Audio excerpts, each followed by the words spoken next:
Hey folks, Lenny Lawson here, the Car Guru. I have been online for the last hour and a half trying to accomplish one simple task, and that's to get a refund on the airline tickets that I didn't get to use and my wife didn't get to use to go to Las Vegas last week. Well, it was the 8th. We were supposed to leave on the 9th and come back on the 11th. It was the Ford National Convention where Ford was going to tell us all about their future plans, hopefully most of which will be good. But we didn't get to go, and I was having a lot of pain in my left leg. Now, I had hip replacement surgery there, and for some reason I did great for about 35 days, and then on day 36, it just started hurting. Well, I went to the doctor, and everything's fine, but was still hurting pretty badly the day before the trip, so I had to cancel it. So that's what I did. But thankfully, thankfully, I had purchased trip insurance. And so I don't know. I really don't know what's going to happen. I started to get frustrated with the way this thing was progressing, but I knew what the motive was behind all of these little twists and turns. They were trying to get me to give up. They picked the wrong person because I wasn't giving up. Here's what they did to try to make me give up. Number one, I was on a clock. And I finally read the fine print about that. If you delay too long, they'll kick you out. And I got kicked out twice. And I'd gotten about halfway through, and it was to the point where they were wanting the documentation. Well, I didn't have the documentation right with me, and I had to pull it from different folders and print out a couple forms, the doctor's excuse and the Expedia itinerary, which is gone now. I just had a couple emails that showed us, so thankfully I was able to find that. Pulled all the documents together, started submitting it, and I got to this one page, and there's no place to proceed. You know, you fill in all the information. There should be an arrow, right? Or next, something. I looked all over the page. I couldn't find it anywhere. Finally, I scrolled way down to the bottom, and in mouse type, I mean, that is like the fine print that car dealers use. There it was. Continue. I mean, it wasn't even close to the size of the other fonts, on the screen. It was teeny weeny. So I clicked continue. And I found you. I will not be defeated. And so that got me to the next page, and then I had to continue again. Oh, yeah, I knew where to look. I continued. Finally, I have a claim number, and they emailed it to me. And so it's sitting there, and they have anywhere from 10 to 15 days to respond to my claim. I guarantee they deny it. There will be something that I said that will give them a reason to deny the claim. I mean, it's $1,216.72. I want it back. It wasn't my fault, and that's why I bought insurance, trip insurance. So we'll see what happens. Okay, so I know that you go through this when you're trying to file a claim. Isn't it funny how insurance companies work? Health insurance companies, physical damage insurance, homeowners insurance. Some of them, they act pretty helpful and make the claims process easy, makes you want to stay with that company. That's one of the true tests of a warranty company or an extended service contract company that you could buy at a car dealership or buy one of those online or maybe from a TV commercial. And, they're great. They sound great. Sometimes the ones on the TV and the solicitations that you get in the mail, they sound pretty cheap. But, when you get to the claims process, that's when you're wishing that you had gone through maybe a manufacturer extended service contract. So if you buy a Toyota or a Ford or a Chevrolet or whatever brand you're buying, buy the one that is offered by the manufacturer because, the same people that are going to be providing you the warranty services as far as your vehicle is concerned, that same company is paying the claim. You don't have to go through a third party. For example, if you buy a Ford warranty, then you can go to any Ford dealer and they'll honor it. If you go and buy some aftermarket warranty, some of them are fine, but there are a lot of dealers that just won't honor it, and you'll have to go through a few extra steps. So just find out, if you're out there buying a car and they offer to sell you, they'll call it an extended warranty, but it's not. It's an extended service contract. Does basically the same thing. It will take care of covered repairs. Just make sure you know what's covered. Buy an exclusionary policy, one that states what is not covered, rather than states everything that is covered, because you're liable to miss something. If you have to try to, unless you know what every part on a vehicle is called, you better buy something that states what's not covered, and then you know what you have. But ask them in the finance office, is this the factory-backed service contract, or is this backed by some insurance company, or by you or whatever? And hopefully they'll tell you. They may squirm a little because that particular dealership, it could be a Toyota dealer that doesn't offer the Toyota warranty because they can make more money offering an off-brand warranty. So just ask them. And if they say, well, we don't offer those, then you can go to another Toyota dealer that does offer them, and you can buy a warranty from them. You don't have to buy an extended service contract from the dealer where you're buying a car. You can go to any dealer and buy it. Matter of fact, you can shop around for them before you buy anything. Let's say you buy the car and a couple of days later you say, yeah, I think I do want that extended service contract. You call that dealer, get a price from him. Call another dealer, get another price from them. I guarantee those two prices will be different. One will be lower, and that's what you're looking for, right? To save money. Okay, I'll be back in just a minute. We're going to talk a little bit about the Ford Motor Company, and I'm not pushing Fords. It's a historical review that I think is worthy of observation. I'll be back in just a minute.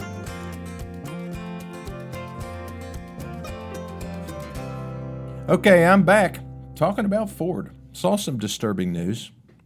When I became a Ford dealer in 2005, I was invited to Dearborn, Michigan, flew up there, went through an orientation. It was fantastic. I was a General Motors guy and a Mazda guy at the time. And I didn't, Ford was the competition for me for my entire life. But then all of a sudden I own a Ford dealership. So as my mom used to say, it's a poor jockey that doesn't praise his own horse. So I was riding the Ford horse, and I needed to praise it. And so I went to Dearborn. They put me up at the Dearborn Inn, which was still is owned by the Ford Motor Company. I got to spend time there and in the Ford World headquarters and in another training center where they did a lot of the educational part. We went to the Henry Ford Museum. We toured a couple assembly plants, and we even went to Henry Ford's house, which is called Fairlane, and had dinner. I went to his bedroom, went up the stairs, walked into this room, and there's the bed that Henry Ford died in. There is no Mr. General Motors. I mean, there was a couple guys, that put that together, William Durant and several others, but nobody celebrates their home, I don't think. I mean, Ford is just a part of America. It's different. And so we went to the world headquarters there on Michigan Avenue. It was built in 1956 when I was born. And a lot of people have passed through that place since then, and I just wanted to talk about some of them, and I thought it was kind of interesting to reflect on all the people that have been in leadership roles as the CEO of the Ford Motor Company since 1956. Do you know who the CEO was in 1956? Well, he had been the CEO since 1947 and lasted until 1979, and he was Henry Ford II, which was Henry Ford's actual grandson. That's also in 1956 when Ford went from being 100% family-owned to a publicly traded company. That happened in 56. So Henry Ford II led the revival of Ford after World War II. He did transform it from a family-run business into a more of a modern public corporation, but Ford still owned controlling stock. They didn't own the majority of the stock. They just owned something called the preferred stock, which allows them to trump any decision made by the stockholders in total. And Henry was an innovator for sure. He brought all kinds of new efficiency and modern management practices. Under his leadership, Ford performed significant work on motorsports. Now, all through the late 50s especially, and a lot of people were getting killed in cars. They just didn't have the safety that that would come later on, and a lot of race car drivers and just the general public were dying left and right because the cars were heavy, the cars were faster than people's ability to drive them, and really faster than the cars were capable of safely managing through the handling and the braking. So, a lot of people died. And Ford decided we're not going to do racing. And the government said that, they pretty much mandated it, that, racing of automobiles was going to be prohibited. But that didn't last, and they realized that racing was a great way to promote the company and to get people to, go to races on Saturday and buy cars on Monday. Under his leadership, Ford performed significant work on the GT40 project to challenge Ferrari and win Le Mans, which they won first, second, and third in 1966. He reorganized the company, especially in Europe, and they merged the operations of their British operations and their German operations, and it was then called Ford of Europe. Now, the second president after Henry Ford II was a guy named Philip Caldwell. He was the CEO from 1979 to 1985. He was the first non-Ford family member to be the CEO of the Ford Motor Company. He oversaw and approved the development and the launch of some pretty popular cars, namely the Ford Taurus and the Mercury Sable. It was a pretty radical design at the time. I remember as a Chevy dealer, we laughed at it. We didn't laugh for long because at one point in time, the Ford Taurus was the best-selling vehicle or the best-selling car in the country. Yes, it outsold the Toyota Camry and the Honda Accord. Wasn't even close. And Mr. Caldwell emphasized quality, reliability, improved labor relations, job security. He created a profit-sharing plan for all Ford employees. He guided Ford through some pretty tough recessions, rising fuel prices, foreign competition, and the Ford Motor Company was very profitable under Philip Caldwell. A guy named Donald Peterson was next from 1985 to 1990. Wasn't there a long time, but he did push for change in the corporate culture. These auto companies, they had gotten really arrogant over time. And during this time period, they were getting their rear ends kicked by Honda and Toyota. Honda came out with the Accord and the Civic, Toyota with the Corolla and the Camry. And Peterson's job was to match the quality. He didn't succeed. He was pretty much, he gave up at that point, and a guy named Harold Poling, or they called him Red, was his nickname, Red Poling. He was the CEO for a very short time. He came in, he was a financial guy, and he was there from 1990 to 1993.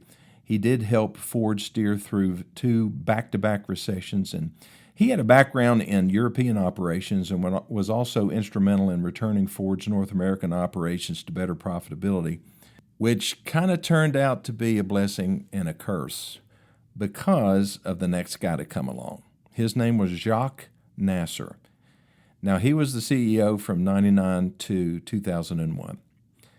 Now, what he focused on was something that almost pushed the Ford Motor Company into a similar bankruptcy that General Motors and the Chrysler Corporation faced. He focused on diversification beyond making cars into services, finance, and something called the Premier Automotive Group, where he started buying other automakers. Volvo, Jaguar, Land Rover.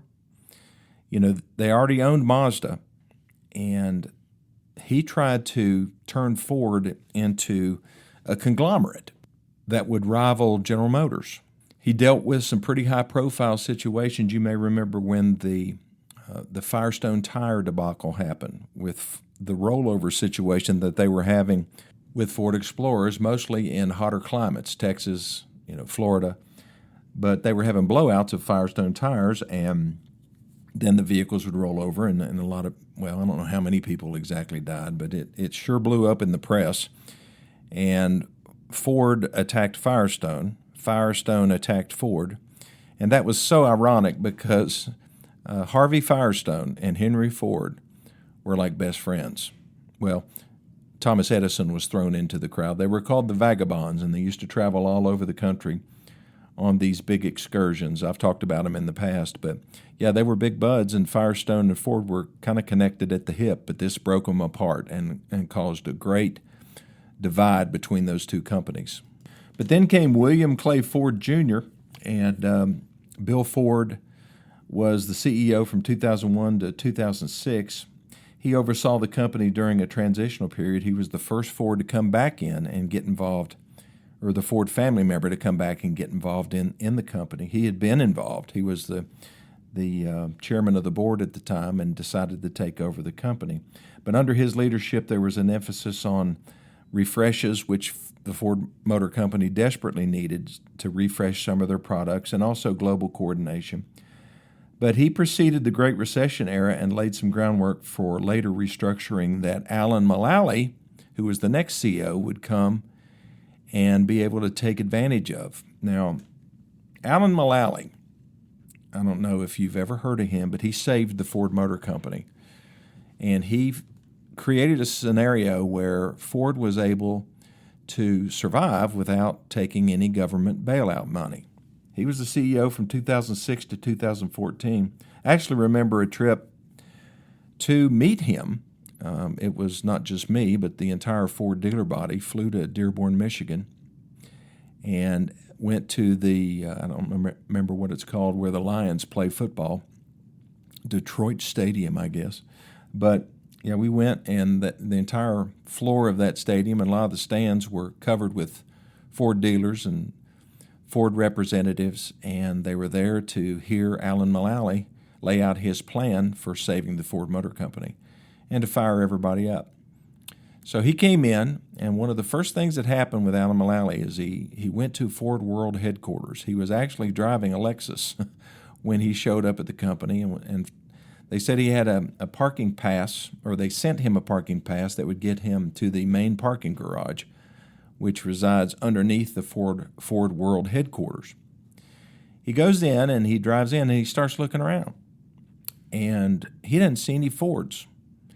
He saw Land Rovers, Jaguars, Volvos, Mazdas, but no Ford products. He goes upstairs and starts observing things going on up there, and he said, this is very interesting about this company. Nobody's wearing name tags. Every time somebody sees me, they run in the other direction, and they don't sell the Ford Taurus anymore. What happened to the Taurus? And the executives that were there said, well, we gave up on it. Well, what'd you do that for? Why didn't you just redesign it? I mean, it was the best-selling car in the country for many years. So it was that, and it was so many other things that he looked at that thought that the company needed changing. Now, how did he avoid the government buyouts and survive the Great Recession of 2008 and 2009? Well, he created this thing called the Way Forward. It was a restructuring plan, and he did a lot of cost cuts. He closed plants. He renegotiated labor contracts. He focused on quality. He borrowed heavily. He mortgaged everything, including the Ford logo. He sold off and spun off all of those other companies that Jack Nasser had acquired.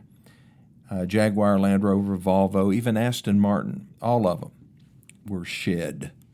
And he resurrected Lincoln. So, he changed the company for the better. But the lessons didn't stick very long. I mean, he did have a protege, and his name was Mark Fields. He was the next CEO. When I first ran into Mark Fields, he was the CEO, or the North American CEO of Mazda, and he did a great job. But he had jumped to Ford, which Ford at one time owned 30% of Mazda. But Mark Fields was the CEO from 2014 to 2017, and he was pushed out. He was forced out because Ford and the board wanted to bring in an outsider. They thought it was time to bring in a fresh perspective and not hire somebody that was, from the automobile world. So they hired a guy named Jim Hackett, and he lasted from 2017 to 2020. He was actually the CEO of another company called Steelcase, and they made furniture. He had retired from Steelcase, and the Ford family went after him because of his lack of automotive experience. They thought he could bring a new perspective. Well, he did. And I think everybody realized pretty quickly that he was not the answer. But there was another person lurking in the shadows that was the answer, and I'll tell you who that is, or was, in just a minute.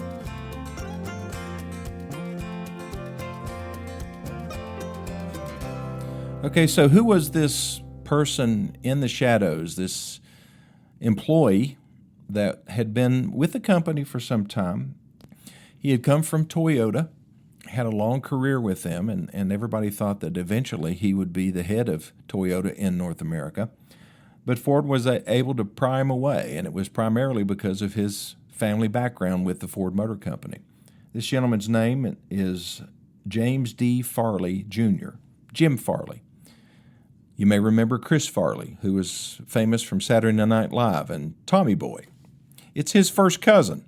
So Jim Farley was in charge of another transformation of the Ford Motor Company around electric vehicles, connected vehicles, which that means that we're all connected to the internet as we drive down the road, whether we like it or not. He has delivered stronger profitability. He has turned Ford into more of a tech-enabled company. Under his leadership, Ford invested heavily in EVs. That's where they built the big plant, the Blue Oval City out in Stanton, Tennessee. And it was a bad guess because look what's happened since Trump got elected. EVs, well, really it was before Trump got elected. They were trying to cram EVs down people's throats, and we just weren't ready for it. The infrastructure wasn't there, and the technology wasn't there in order to, just create something of value. People don't want to buy a car that's going to depreciate in half in the first year and basically be unsellable at, what would be the middle age of the typical internal combustion engine vehicle at 100,000 miles. People look at an EV as being done. And who wants to buy a $25,000 battery? There's so many obstacles to EV adoption that the politicians and the people that were pushing them just didn't see the light until the sales started going down. And people stopped paying premiums to buy Teslas and to buy Ford Lightning trucks. I mean, we had people during the pandemic when the Ford Lightning first came out, people were paying $30,000 and $40,000 over window sticker out in California for Ford Lightning pickup trucks. Now you can hardly give them away. There just aren't the buyers. I think everybody that wanted one got one. So that's who we have now. He's modified his position. I wish I could have seen him speak in Las Vegas, but for obvious reasons I couldn't. But from what I understand, folks are going to be happy with what Ford's doing. New products and products that are more affordable. They're doing what they can to drive down the cost, and not just of EVs, but of internal combustion engine vehicles as well. So we'll see what happens. Well, thanks for listening to this edition of My Car Guru. If you have any questions, don't hesitate to send me a text, 423-552-2020, or an email to LennyLawson2020@gmail.com, and I'll see you next time.